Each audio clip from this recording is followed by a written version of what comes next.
اینجا ترکیه است، کشوری که اکثر آدماش مثل ایران مسلمونن، اما رفتارشون در اکثر زمینه‌ها کمترین شباهتی به ایرانی‌ها نداره.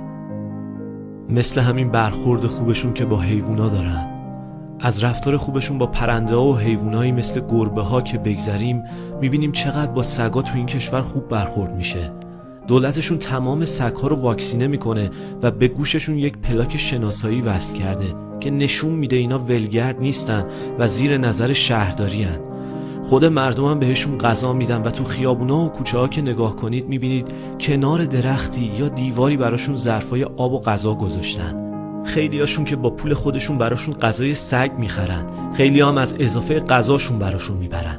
برخورد خیلی خوبی هم باهاشون دارن، نه مثل ما ایرانی‌ها که گربه‌ها و پرنده‌ها از 100 متریمون فرار میکنن و اصلا سگی تو شهر نمیبینیم چون نسلشون رو تو ایران دارن منقرض میکنن. تو اینجا حیوونا از آدما فرار نمیکنن چون آدما باهاشون خوب برخورد کردن و منم تا حالا ندیدم که اونا هم به آدما آزار برسونن. آزارشون فقط یه مقدار کثیف کاریاشونه که اونم شهرداری با هزینه خودش و همکاری مردم از پسش برمیاد و به این صورت به حیوونا تو این کشور اجازه زندگی در کنار آدما داده شده. حیوانایی که زیبان و با اونا دنیا قشنگتره و هر جا که بتونن زندگی کنن و آزار نبینن و کشته نشن، برکت هم با خودشون به همراه میارن. میگن آدمای هر جا رو که میخوای بشناسی از برخوردشون با حیوونا بشناس. اگه اینجوریه بهتره یه مقدار بیشتر در این باره فکر و تأمل کنیم.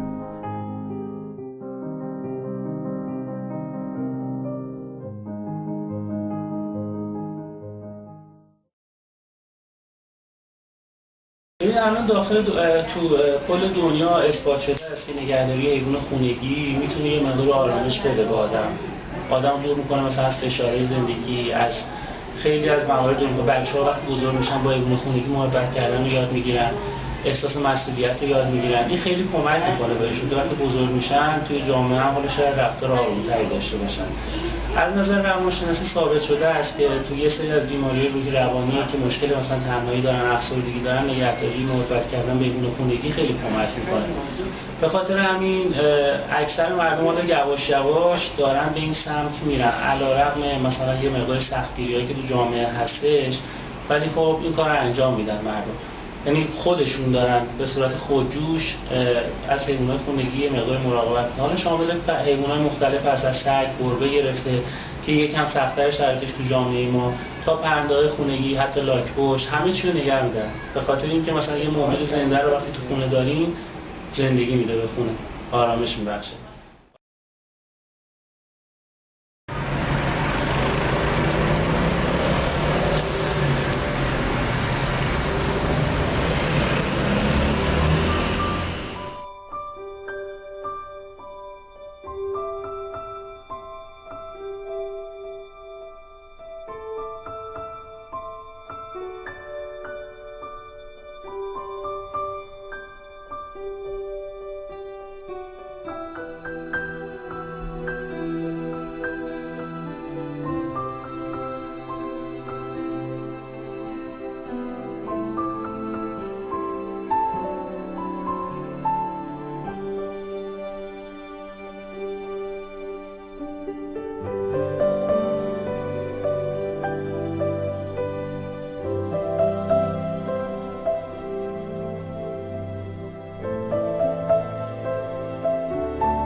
مثلا 4-5 صبح میاد سراغم میگه یعنی نازم کن.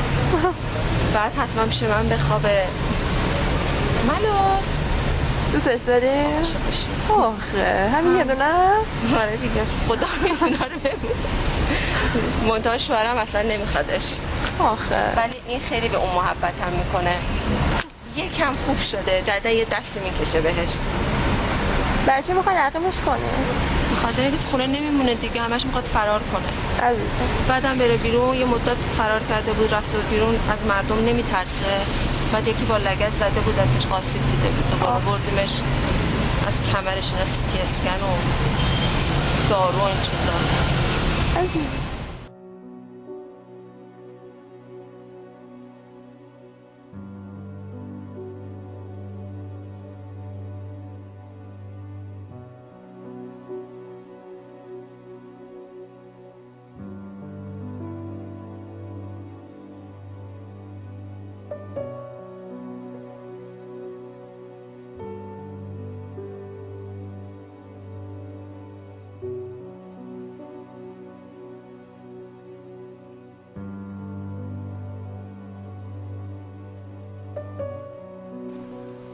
زیرو 8 سال پیش توی شب بارونی یه کوچولو سیاهو دیدم که خیلی گرسنه و تنها بود. منم آوردمش خونه و الان دختر بزرگ خونه است. جانی هم 3 سال پیش تو شرایط خیلی بدی بود و تمام بدنش زخمی شده بود به خاطر نمدی شدن موهاش. ما هم طاقت نیاوردیم و از اون آدم خریدیمش. الانم پسر کوچولو خونمونه. خب همه حیوونا دوست داشتنی هن. وقتی روش ارتباط با حیوونا رو یاد میگیری انگار که یه زبون جدید رو یاد گرفتی. که گربه هم یکی از این موجوداتن. نگهداریشون هم راحته. در کنار بازیگوشی و شیطونی که دارن خیلی هم میفهمن. وقتی فکرت مشغوله کافیه بهت نگاه کنن، پاشن بیان سمتت خورخور کنن، بازیگوشی کنن. این خانواده 4 نفره ماست. و تا جایی که از دستمون بر بیاد به تعدادمون اضافه میکنیم.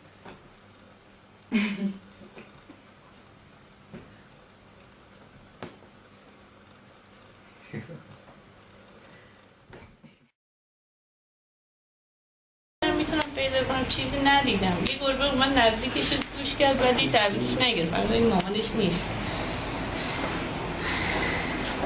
تو پارک ولش کرده بودن حیوونا؟ بله.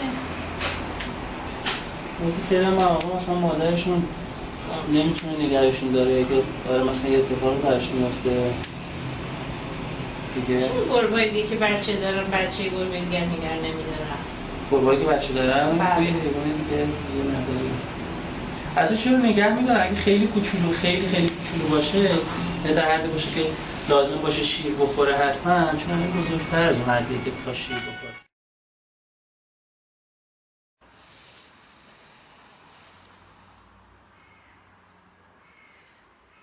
اینجا برای گربه ها غذا هم میریزن.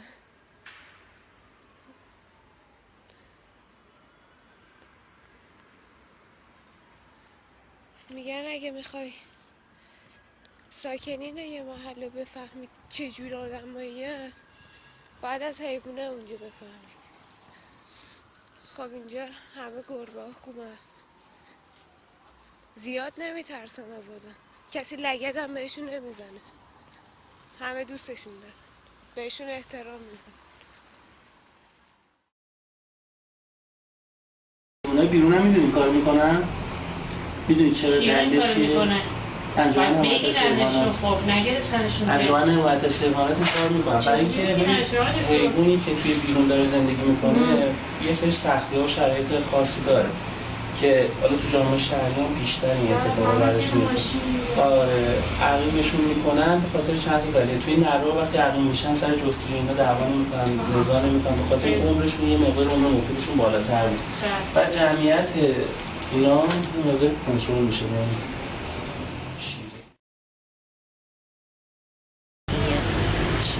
1 2 3 شما گربه داری؟ بله. گربه ها دوست داری؟ بله. از اینکه تو خونه گربه داری لذت میبری؟ لذت میبریم، فقط به خاطر موهاش یه ذره ناراحت موهاش. حس می‌کنی حالتون بهتر شده وقتی گربه رو دست میزنی نازش میکنی؟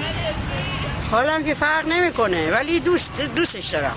دوستش داری؟ باش بازی میکنیم. با دخترم قایم موشک بازی میکنه. دنبال هم میکنن، میره قایم میشه، یه کارا میکنه که از آدم میمونه تو. ای جان ای جان مرسی.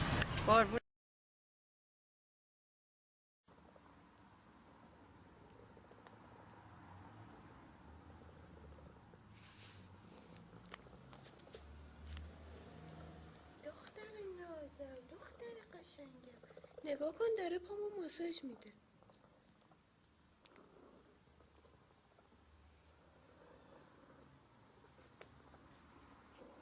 Mishka, I love you.